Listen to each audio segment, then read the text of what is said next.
ಉತ್ತರ ಕನ್ನಡ ಜಿಲ್ಲೆಗೆ ಪ್ರಸಿದ್ಧವಾದ ಉಳಿವಿ ಚನ್ನಬಸವೇಶ್ವರ ಮಹಾರಥೋತ್ಸವ. ಜೊಯ್ಡಾ ತಾಲೂಕಿನ ಶ್ರೀ ಚನ್ನಬಸವೇಶ್ವರ ಮಹಾರಥೋತ್ಸವ ಸಂದರ್ಭದಲ್ಲಿ ಒಂದು ಕಡೆ ಹರ ಹರ ಮಹಾದೇವ ಭಕ್ತರ ಜಯಘೋಷಣೆಗಳು ಮುಗಿಲು ಹುಟ್ಟಿತು. ಇನ್ನೊಂದು ಕಡೆ ಕಮಿಟಿ ಅಧ್ಯಕ್ಷ ಸಂಜಯ್ ಕಿತ್ತೂರ್ ರಥಕ್ಕೆ ಪೂಜೆ ನೆರವೇರಿಸಿ ಚಾಲನೆ ನೀಡಿದ ನಂತರ ಸಾವಿರಾರು ಭಕ್ತರು ರಥ ಎಳೆಯುತ್ತಲೇ ವಾರ್ಷಿಕ ಜಾತ್ರಾ ಮಹೋತ್ಸವ ಸಂಪನ್ನಗೊಂಡಿದೆ. ಮಂಗಳವಾರ ಭರತ ಹುಣ್ಣಿಮೆಯ ಮಘ ನಕ್ಷತ್ರದಂದು ಸಂಜೆ 4 ಗಂಟೆಗೆ ಸರಿಯಾಗಿ ಮಹಾರಥವನ್ನು ಸೇರಿದ ಸಾವಿರಾರು ಭಕ್ತರು ರಥ ಬೀದಿಯಲ್ಲಿ ತೇರು ಎಳೆಯಲು ಪ್ರಾರಂಭಿಸಿದರು.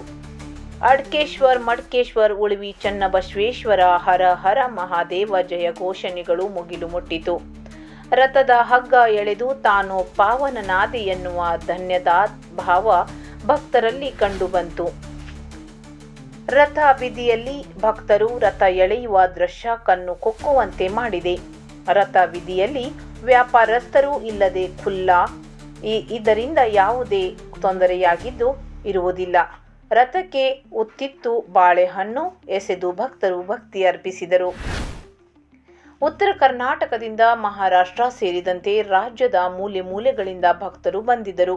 ಸಾವಿರಾರು ಸಂಖ್ಯೆಯಲ್ಲಿ ಟ್ರ್ಯಾಕ್ಟರ್, ಚಕ್ಕಡಿ, ಟೆಂಪೋ, ಬಸ್, ಪಾದಯಾತ್ರೆಗಳಲ್ಲಿ ಬಂದ ಭಕ್ತರಿಂದ ಉಳಿವಿಯ ಮೂಲೆ ಮೂಲೆಯಲ್ಲಿ ಭಜನಾ, ಗಾಯನ, ಕೀರ್ತನೆಗಳು, ಪ್ರವಚನಗಳು ವರ್ಣನೆ ಬಣ್ಣಿಸಲು ಸಾಧ್ಯವಾಗದೆ ಉಳಿವಿ ಭಕ್ತ ಮುಕ್ತಿಯ ಕೇಂದ್ರವಾಗಿತ್ತು. ಚನ್ನಬಸವೇಶ್ವರನ ಆಶ್ರಯದಂತೆ ಭಕ್ತಾದಿಗಳಿಗೆ ಅನ್ನದಾಸೋಹ ನೀಡುವ ಭಕ್ತರು ಅಲ್ಲಲ್ಲಿ ಪೆಂಡಾಲ್ ಹಾಕಿ ಉಚಿತ ಊಟದ ವ್ಯವಸ್ಥೆ ಮಾಡಿದ್ದರಿಂದ ಯಾರೂ ಉಪವಾಸ ಇರುವ ಪ್ರಶ್ನೆ ಉದ್ಭವವಾಗಿಲ್ಲ. ಈ ಸದಲ ಜಾತ್ರೆ ಮುಗಿಸಿ ಮರಳಿದ ಶರಣರ ಬಾಯಲ್ಲಿ ಮುಂದಿನ ವರ್ಷ ಜಾತ್ರೆ ಬೇಗ ಬರಲೆಂದು ಹೇಳುವ ಮಾತು ಕೇಳಿ ಬಂದಿತು. ಕುಡಿಯುವ ನೀರು, ಪಾರ್ಕಿಂಗ್, ಭಕ್ತರಿಗೆ ಉಳಿಯಲು ವ್ಯವಸ್ಥೆ, ವ್ಯಾಪಾರಸ್ಥರು ಸೇರಿದಂತೆ ಯಾರಿಂದಲೂ ಜಾತ್ರೆಗೆ ತೊಂದರೆ ಆಗಿದ್ದು ಇರುವುದಿಲ್ಲ. ಕಳೆದ ವರ್ಷಕ್ಕೆ ಹೋಲಿಸಿದರೆ ಈ ವರ್ಷ ಭಕ್ತರಂದಡೆ ಹರಿದು ಬಂದಿದೆ. ವ್ಯಾಪಾರ ವಹಿವಾಟು ಹೆಚ್ಚು ನಡೆದಿದೆ. ಮಿಠಾಯಿ, ಉತ್ತತ್ತಿ, ಖರ್ಜೂರ, ಭಸ್ಮ, ಎತ್ತಿನ ಗಾಡಿಗಳು ಹೆಚ್ಚು ಬಂದಿದ್ದರಿಂದ ಕಾಲ್ಗೆಜ್ಜೆ ಸೇರಿದಂತೆ ವ್ಯಾಪಾರ ವಹಿವಾಟು ಹೆಚ್ಚಾಗಿದೆ. ಜಾತ್ರೆಗೆ ಬಂದವರು ಮರಳಿದರು. ಮಹಾರಥೋತ್ಸವ ಮುಗಿಯುತ್ತಲೇ ಉಳಿವಿ ಕುಂಬಾರವಾಡ ಮಾರ್ಗದಲ್ಲಿ ಬಸ್, ಬೈಕ್ದಿಂದ ಬಂದ ಭಕ್ತರ ಬಾಯಲ್ಲಿ ಉಳಿವಿ ಜಾತ್ರೆಯ ವರ್ಣನೆ. ರಸ್ತೆಯ ಮಧ್ಯೆ ನಿಲ್ಲಿಸಿ ಸ್ಥಳೀಯರ ಮಾರ್ಗದ ಮಧ್ಯೆ ಇರುವ ಅಂಗಡಿಗಳಲ್ಲಿ ವ್ಯಾಪಾರ ಹೆಚ್ಚಾಗಿದೆ. ಏಕೆ ಮಾರ್ಗದಲ್ಲಿ ಸಂಚಾರ ಮುಂದುವರೆದಿದ್ದರಿಂದ ವಾಹನ ದಟ್ಟಣೆ ಹೆಚ್ಚಾದ ಕಾರಣ ಪೊಲೀಸರು ದಾರಿ ಮಧ್ಯೆ ಎಚ್ಚರಿಕೆಯನ್ನು ವಹಿಸಿದ್ದಾರೆ. ಜಿಲ್ಲಾ ಅಧಿಕಾರಿ ಲಕ್ಷ್ಮೀಪ್ರಿಯಾ ಜಾತ್ರೆಗೆ ಭೇಟಿ ನೀಡಿ ರಥ ಬೀದಿಯಲ್ಲಿ ಸಂಚರಿಸಿ ಆಡಳಿತ ವ್ಯವಸ್ಥೆ ಬಗ್ಗೆ ಮೆಚ್ಚುಗೆ ವ್ಯಕ್ತಪಡಿಸಿದರು.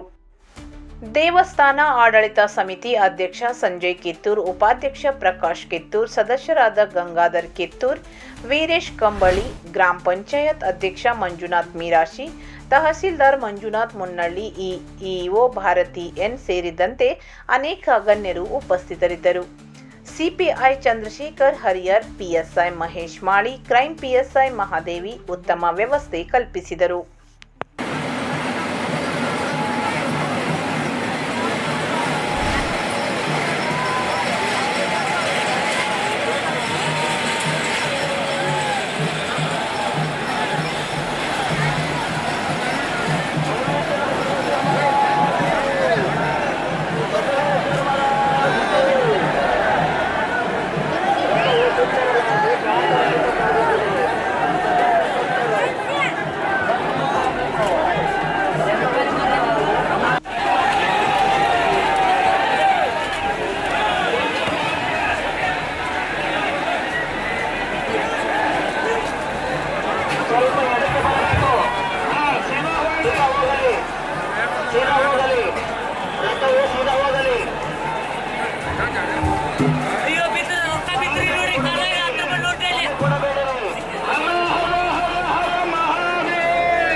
ಇದೇ ಮಾಡ್ರಿ